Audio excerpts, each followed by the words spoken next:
Hi, I'm Phil Ramsey from Shelby County, Indiana. We farm here with my wife and my youngest two sons, James and Joey. Been farming ever since my wife and I was married in 1979.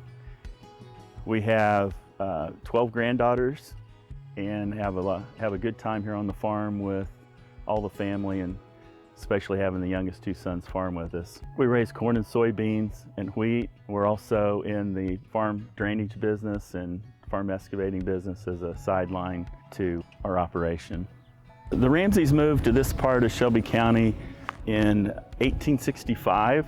Behind me you can see in the middle there's a building that is an old log cabin. That is the original kitchen to this farm. My grandpa lived here, and that was his blacksmith shop. He jacked it up, put a foundation under it, and started the blacksmith shop here. And actually it's still exactly the way my grandpa left it in 1972, the last time he actually worked in there. So this farm here has been in the family for over 150 years.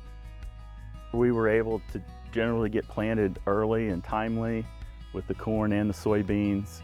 We did have some replant on corn and on the beans, but not a major amount. The wheat did very well for us this year. It wasn't my best crop, but it was really good. And we got our non-GMO double crop soybeans in the ground, and they're growing very well. And so we anticipate a good double crop on our soybeans. Our first crop beans are all seed beans that we raise for Beck's Hybrids in Atlanta, Indiana. The non-GMO double crop beans will go into the food market, I believe shipped to Japan.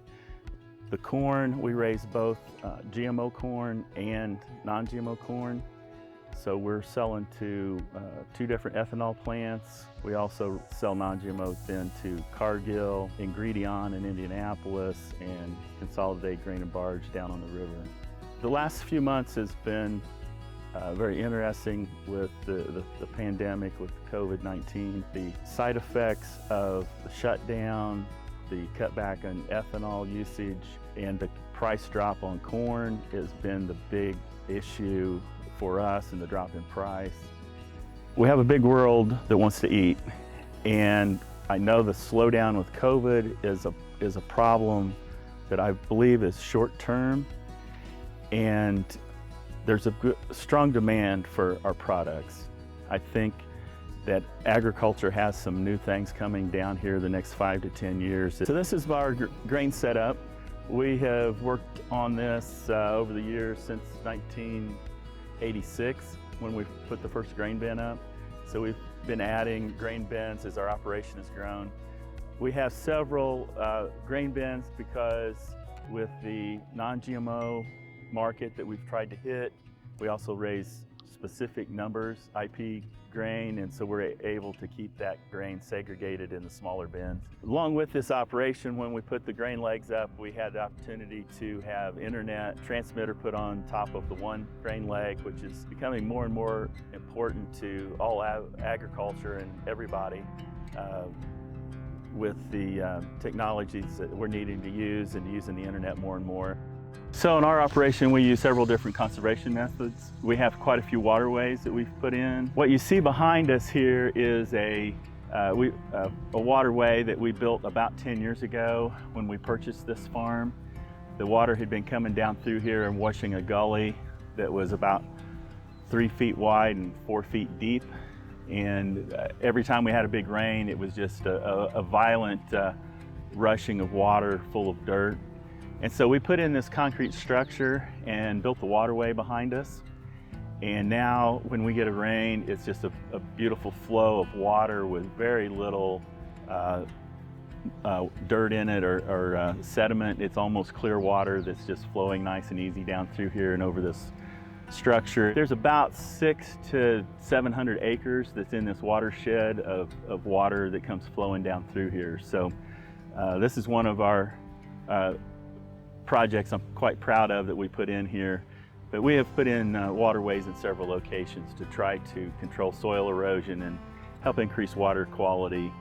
So we use many different precision ag tools. The one that we're sitting here in the combine is the ag leader yield monitor, which we use, is very important to us. It tracks our yield as we're going through the field. We're able to see instantaneously what the yield is at that point. Plus, it's also recording it, so we now have documentation of what our yields are for that field. And so the information that we get, we can now use when we're forming our fertilizer plan and we're applying fertilizer. We can put it where it's best needed. And so the same monitor we're able to use in the corn planter and in the sprayer, so that we can track what we're doing there. We can keep records. We also have what is called auto swath, so it knows where we have already planted or applied chemicals or fertilizer. So as we turn or we overlap, it automatically shuts that tool off so that we're not over applying. And so that saves us a considerable amount of money in seed, fertilizer, and chemicals. We also have what's called RTK, which we have an accurate GPS signal within a couple inches. We have a transmitter off of our grain leg that we share with another farmer to provide that accuracy to the GPS signal. So when we're planting, we can use the auto steer feature and be able to have straighter rows and able to have more time. If it's steering itself, we've got more time to pay attention to the planter and the monitor, which is telling us everything that's going on about the planter, so we can do a very precision and accurate job. What I'd like to do is give you a personal message from a farmer that we are out here every day doing our best to provide a quality product for everybody, for you, for our country, for our own family. We're here, we're feeding our family the same food that we're producing and exporting or being used here in the United States. And I believe every farmer out here has a passion to do the very best job possible.